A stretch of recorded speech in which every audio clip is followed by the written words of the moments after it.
அஸ்ஸலாமு அலைக்கும். Hi friends, welcome to Banu kitchen. இது நேற்று வெள்ளிக்கிழமை எடுத்த விலாகு தான். காலையிலேயே பொண்ணுக்கு சேமியா செஞ்சேன். வெள்ளிக்கிழமை அதுமாதிரி ஸ்வீட்டோடு ஆரம்பித்தாச்சு. சேமியா பிரியாணி, சேமியா உப்புமா அந்த மாதிரிலாம் பொண்ணுக்கு பிடிக்காது. சரி என்ன டிஃபன் செய்யலான்னு யோசிச்சுட்டே இருந்தேன். பொண்ணு வேறு மதியம் சாப்பாட்டுக்கு வந்துடுவேம்மா, நீ லஞ்ச் எதுவும் ரெடி பண்ண வேணான்னு சொல்லிட்டா. சரின்னு சொல்லிவிட்டு அவளுக்கு பிடிச்ச மாதிரி சேமியா பாயசம் செஞ்சிடலாம், பால் சேமியான்னு சொல்லிவிட்டு அது எங்கள் அம்மா செய்கிற மாதிரி செஞ்சேன். நார்மலாக தான் இருக்கும், ஆனால் வந்து லாஸ்ட்டாக எங்கள் அம்மா கொஞ்சம் கசகசா வறுத்து சேர்த்துப்பாங்க, நல்லாயிருக்கும் சாப்பிடும்போது. அதை மாதிரி செஞ்சுட்டேன். சரின்ட்டு டீ போட்டு எனக்கு வச்சுட்டு அப்புறம் அவளுக்கும் பால் பாயசம் செஞ்சு வச்சுட்டேன். கட்டியாக தான் செஞ்சுருப்பேன். இது எடுத்து சாப்பிட்ற மாதிரி தான் பிளேட்டில் வச்சு, குடிக்கிற மாதிரில பாயசம் கிடையாது. அப்படியே ரெடி பண்ணி வச்சுட்டு அவளுக்கு ஒரு பவுலில் எடுத்து வச்சுட்டேன், ஆறட்டுன்னு சொல்லிவிட்டு. அவள் ரெடி ஆகிட்டு இருந்தா. சரின்னு சொல்லிவிட்டு நான் அவளுக்கு இதெல்லாம் எடுத்து ஹாலுக்கு வந்துட்டேன். இது நல்லா சூடாக இருந்துச்சு. சரி ஆற வச்சுட்டு அப்புறமா அவளுக்கு கொடுக்கலாம் அப்படின்ட்டு நான் டீ குடிக்கலான்னு டீ எடுத்துகிட்டு வந்துட்டேன். அப்புறமா காலேஜுக்கெலாம் போயிட்டா. அப்புறம் சின்ன சின்ன வேலைகள்லாம் பார்த்துட்டு இருந்தேன். மதியம் லஞ்சுக்கு லேட்டாக தான் வருவேன்னு சொல்லியிருந்தா. சரி மட்டன் கோலா உருண்டை செய்யலாமேன்னு சொல்லிவிட்டு தனி பீஸாக எடுத்து கழுவி மிக்சியில் போட்டால் மிக்சி மறுபடியும் வாயை பிளந்துருச்சு. புசு போயிட்டு அவ்வளோதான், தூக்கி வச்சாச்சு. மட்டன் கோலா உருண்டை கனவாக போயிடுச்சு. சரி அப்படின்னு சொல்லிவிட்டு அந்த எரிச்சலோடு அப்படியே வந்து வீடெல்லாம் பெருக்கிட்டு மாப் போட்டேன். ஜன்னல் கதவெல்லாம் க்ளீன் பண்ணி தொடச்சி எல்லாம் நீட் பண்ணிட்டேன். அந்த வேலையை முடிஞ்சது 11:30 ஆயிடுச்சு. இதுதான் நான் தொழுகிற இடம். இந்த டேபிளில் தான் குரான் எல்லாம் வச்சு ஓதிட்டுருப்பேன். இந்த சேரில் தான் நான் தொழுவேன். ஹிஜாப் அது தலையில் போட்டு தொழுகிற ஹிஜாப்பு. இது வந்து என் பொண்ணு அயன் பண்ணுற டேபிள். இங்கே தான் அயன் பண்ணுவாள். இது வந்து முன் வராண்டா, இது வந்து வெளி முத்தம். எல்லாம் கழுவிட்டு காஞ்சிடுச்சு. மேட்லாம் மாற்றிட்டேன். அப்படியே ஹாலுக்கு வந்தேன். வீடு எல்லாமே இன்றைக்கி பளிச்சுன்னு இருக்க மாதிரி தெரிஞ்சுது. ஒரு வேளை தொலைச்சதுனால என்னவோ தெரியல.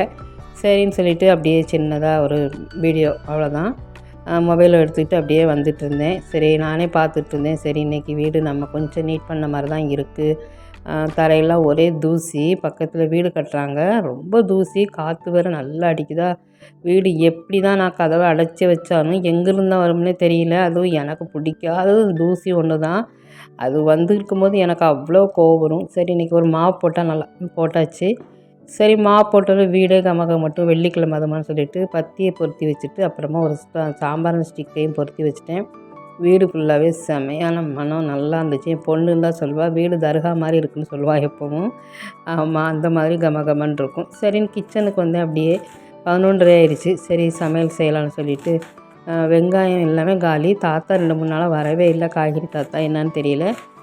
தக்காளி இல்லை, மல்லியில் இல்லை. சரி ஒரு வெங்காயம் மட்டும் இருந்துச்சு, அதை கட் பண்ணிவிட்டு 2 பச்சை மிளகாய் கட் பண்ணி தக்காளி இல்லாமல் கிரேவி மாதிரி செய்யலாம் மட்டன் அப்படின்னு சொல்லிவிட்டு மட்டன் கோலா உருண்டை கனவாகவே போயிடுச்சு. எனக்கு ரொம்ப ஆசையாக இருந்துச்சு செய்யணும்னு சொல்லிவிட்டு சரின்னு சொல்லி கடன்னு மட்டன் கிரேவி மாதிரி செஞ்சிடலான்னு குக்கரை வச்சுட்டு தேங்காய் எண்ணெய், நல்லெண்ணெய், வெங்காயம், பச்சை மிளகாய் போட்டு தாளிச்சிட்டு இஞ்சி பூண்டு பேஸ்ட் நல்ல விலையை நேற்று அரைச்சி வச்சுட்டேன். அதனால் இன்றைக்கி கொஞ்சம் நம்மளுக்கு உதவியாக இருந்துச்சு. அதெல்லாம் போட்டுட்டு மஞ்சள் தூள், மிளகாத்தூள், ஜீரகத்தூள், கரம் மசாலா தூள், அப்புறம் மட்டன் மசாலா, இவ்வளோ தான்.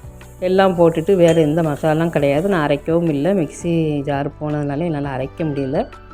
இதுவே போதும், எங்கள் 2 பேருக்குங்கனால இதுவே ஜாஸ்தி தான். மட்டன் போட்டுட்டு அப்புறமா வேக வச்சுட்டேன். கொஞ்சம் தண்ணி ஊற்றி வேறு எதுவுமே சேர்க்கலை. கசகசா, தேங்காய் எதுவுமே அரைக்க முடியாது. இல்லைனா கொஞ்சம் முந்திரி பருப்பு, கசகசா, தேங்காய் அரைச்சி ஊற்றுவேன். கசகசா இல்லைனாலும் பரவாயில்ல, கொஞ்சம் தேங்காய் முந்திரி பருப்பு அரைச்சதே ரொம்ப பிடிக்கும். எல்லாம் ஊற்றி தாளித்து வச்சுட்டு கொஞ்சம் தண்ணி ஊற்றிட்டு லாஸ்ட்டாக கொஞ்சம் கஸ்தூரி மேத்தி போட்டேன். ஏன்னா மல்லியில் இல்லை, அதுக்காக சேர்த்துக்கிட்டேன். அது நல்ல வாசமாக இருந்தது. சரி கறி நல்லா வேகட்டுன்னு சொல்லிவிட்டு விசில் போட்டுட்டு சோற்று வச்சிடலான்னு சொல்லிவிட்டு அரிசி எடுத்துகிட்டு வந்தேன். அரிசி எவ்வளோ கம்மியாக போட்டாலும் எப்படினாலும் மிஞ்சி வந்துடுது ஃப்ரெண்ட்ஸ். என்ன பண்ணுறேன்னே தெரியல. எனக்கு கொஞ்சம் கை பெருசு தான் எப்போவுமே. நான் வந்து அப்படி தான் அதிகமாக போட்டுருவேன். அப்படியே எண்ணெய் பாட்டிலு, மசாலா பாட்டிலு, இஞ்சி பூண்டு பேஸ்ட்டு எல்லாத்தையும் அதாவது இடத்துல எடுத்து வச்சுட்டேன். உடனே க்ளீன் பண்ணிடுவேன். அதனால் எப்போவுமே கிச்சன் க்ளீனாக தான் இருக்கும். வெங்காயத்தொலிலாம் எடுத்து போட்டு டஸ்ட்பினில் பாத்திரங்கள் வந்துருக்கும்போது தான் சேமியா பார்த்தேன். ஆஹா, காலையில் செஞ்ச சேமியா சாப்பிடவே இல்லையே. அதான் வயிறு ரொம்ப பசிக்குது போல். வேலை பார்த்துருக்கேன். குளிச்சுட்டேன்னா ரொம்ப பசி தான். குளிச்சுட்டு தான் லுஹா தொழுதேன் எல்லாமே முடிச்சுட்டு. சரி இப்போ சேமியா கொஞ்சமாக சாப்பிட்டுக்கிடுவோம் அப்படின்னு சொல்லிவிட்டு பொண்ணு மதியம் 3 மணி ஆகும்னு சொன்னால. இப்போ சாப்பிட்டோன்னு பார்த்தா மணி 12:15. இப்போ என்னது சாப்பிட போகிற பானு அப்படின்னு மனசு கேட்டுது. சரி இருந்தாலும் அவள் வர்ற வரைக்கும் சாப்பிட்டு இருப்போம் அப்படின்னு சொல்லிவிட்டு அதை சாப்பிட்டுட்டு வந்து சோறு வெந்துக்கிட்டு இருந்துச்சு, வேகலை கொஞ்சம்.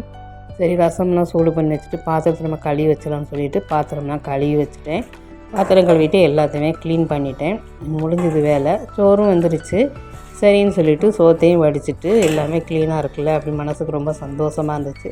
சரின்னு வந்துட்டு அப்படியே எல்லாம் முடிச்சுட்டு சோறை வடித்து வச்சுட்டு ஹாலுக்கு வந்தேன். மொபைலை தூக்கிட்டே தான் வந்தேன், வீடியோ எடுத்துக்கிட்டேன்.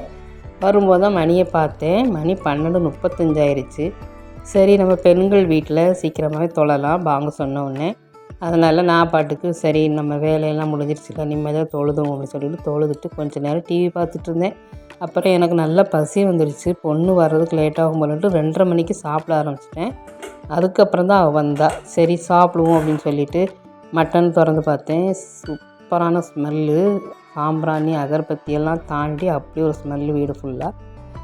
என்ன டேஸ்ட்டுன்னா அவ்வளோ டேஸ்ட்டு சூப்பராக இருந்துச்சு. சரின்னு சொல்லி சுட சுட சோத்தை போட்டுட்டு ரசத்தையும் ஊற்றி மட்டன் கிரேவி வச்சுட்டு சாப்பிடுவோம் அப்படின்னு சொல்லிட்டு நான் வச்சுக்கிட்டு இருந்தேன். பொண்ணு இருந்தால் கொஞ்சம் நல்லாயிருக்கும், 2 பேருமா இருந்து சாப்பிடுவோம். ஒன்றா சாப்பிட்டாலும் அவள் ஒரு சேரில் உட்காந்துட்ருப்பா, நான் ஒரு சோஃபாவில் உட்காந்து சாப்பிட்டுட்ருப்போம்.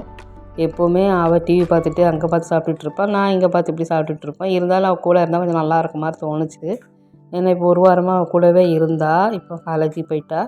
தனியாக சாப்பிடணுங்கிற ரொம்ப கஷ்டமாக இருக்கும். அதனால் சரி அப்படின்னு நினச்சிக்கிட்டு அவள் வந்தால் சாப்பிட்லான்னு நினச்சேன். ஆனால் அவள் வர ரொம்ப லேட் ஆகிடுச்சு. எனக்கு பசி வந்துடுச்சு. சரி நம்ம சாப்பாடு நம்ம சாப்பிடுவோம், அவள் சாப்பாட்டை அவள் சாப்பிட போகிறா அப்படின்னு சொல்லிட்டு மேலே அவள் வந்தாலும் உடனே சாப்பிட மாட்டா. பாத்ரூம் போயிட்டு குளிச்சுட்டு எல்லாம் ஃப்ரெஷ்அப் ஆகிட்டு தான் வருவாள். இன்னும் 1/2 hour எக்ஸ்ட்ரா ஆகும். நமக்கு அவ்வளோ நேரத்துக்கு தாக்கு பிடிக்காதுன்னு சொல்லிவிட்டு நான் சாப்பிட ஆரம்பிச்சிட்டேன். டேஸ்ட்டு வேறு லெவல் இருந்துச்சு, சூப்பராக இருந்துச்சு. நைட்டுக்கு கண்டிப்பாக பரோட்டா செய்யலான்னு இருக்கேன்.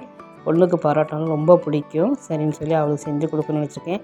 இந்த மட்டனுக்கு இந்த பரோட்டா சாப்பிடும்போது ரொம்ப சூப்பராக இருக்கும், அருமையாக இருக்கும் டேஸ்ட்டு.